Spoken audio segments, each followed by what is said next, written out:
জঙ্গলের ভিতরেই একটি নদী ছিল, আর নদীর পাশেই একটি ডাইনি দোলনা বানিয়েছিল। সে সারাদিন কিছুটা সময় সেখানে কাটাতো।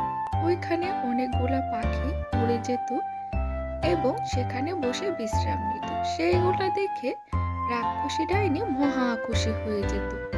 আসলে সে কিন্তু কোনো খারাপ ডাইনি ছিল না, সে কিন্তু ভালোই ছিল। হঠাৎ একদিন একটি টুনি সেখানে বসে পড়ল। টুনি বসে বসে কিছু একটা ভাবছে। ওই সময় একটি শেয়াল টুনির ছানাটিকে খাওয়ার জন্য ছুটে আসছিল, আর ওইটা রাক্ষসী ডাইনির চোখে পড়লো। তখন রাক্ষসী ডাইনি শেয়ালটিকে মারতে থাকলো, আর তখনই শেয়ালটি ওইখান থেকে পালিয়ে চলে গেল।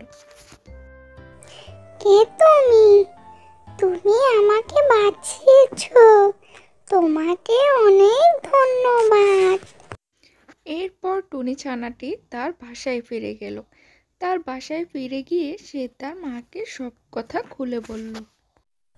খুব বাচ্চা বেঁচে গেছিস রে মা, তুই আর ওখানে যাস না। শেয়ালের নজর যেহেতু তোর উপর পড়েছে, ও আবার আক্রমণ করতে চাইবে। তুই বাসায় থাক কয়েকদিন।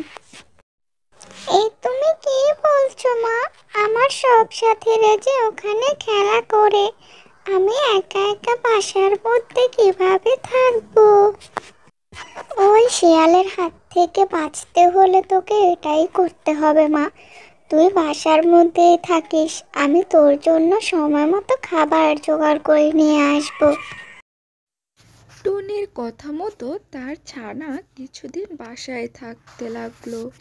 এদিকে শেয়াল তো টুনির ছানাটিকে খুঁজে বের করার জন্য অনেক ফন্দি আঁটছিল। এইটুকুনি একটি টুনি ছাড়া যেই কিনা আমার গালো হবে না, সেই আমাকে মার খাওয়ালো রাক্ষসী ডাইনের হাতে। একবার শুধু তোকে হাতে পাই, তোকে না চিবিয়ে গিলে খেয়ে ফেলবো একেবারে। না না, এই অপমান আমি কিছুতেই সহ্য করব না। আমি হলাম এই বনের পণ্ডিত, আমাকে অপমান করলো সবার সামনে। যেই করেই হোক, ওকে আমি খুঁজে বের করবই। এদিকে শেয়াল বনে জঙ্গলে সব জায়গায় টুনির ছানাটিকে খুঁজতে লাগলো, আর ওইদিকে টুনির ছানাটিও ভাবলো,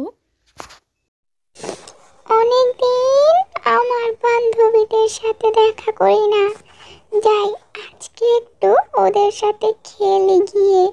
শেয়াল তো হয়তো আমাকে এতদিনে ভুলেই গিয়েছে। এই কথা বলেই টুনির ছানাটি তার সাথীদের সাথে খেলা করার জন্য নদীর পাড়ে চলে গেল, আর সেই দিন শেয়ালটির সামনে পড়ে গেল। এই তো, আজ পেয়েছি তোকে। এত খোঁজার পর আজ আমার হাত থেকে তোকে কেউ বাঁচাতে পারবে না। আজ তো তোকে আমি খেয়েই ফেলবো। না না, না না, তুমি আমাকে খেও না, তুমি আমাকে খেও না। আমাকে খেলে যে আমার মা একা হয়ে যাবে। আমাকে ছেড়ে দাও, আমাকে ছেড়ে দাও। ছেড়ে দেবো মানে? তোকে তো আজ আমি কিছুতেই ছাড়বো না। ঠিক আছে, তুমি যেহেতু আমাকে খেয়েই ফেলবে, তাহলে আমার একটু শেষ ইচ্ছা পূরণ করো। এই নদীর পানিগুলো খুব সুন্দর, আমি এগুলো খেতে চাই। ঠিক আছে, আমি তোকে পাহারা দিয়ে রাখছি। যা, পানি খেয়ে আয় তাড়াতাড়ি। টুনি পানি খাওয়ার ভান করে শেয়াল থেকে একটু দূরে গিয়ে উড়ে চলে গেল, আর শেয়াল বেচারা টুনিকে আর পেল না। যেহেতু পাখি উঠতে পারে, শেয়াল তো আর ধরতে পারে না। তার এই বুদ্ধির জন্য সে আবারও শেয়ালের হাত থেকে বেঁচে গেল। তো বন্ধুরা, তোমরা এই গল্প থেকে কি শিখতে পেলে কমেন্টে জানিও।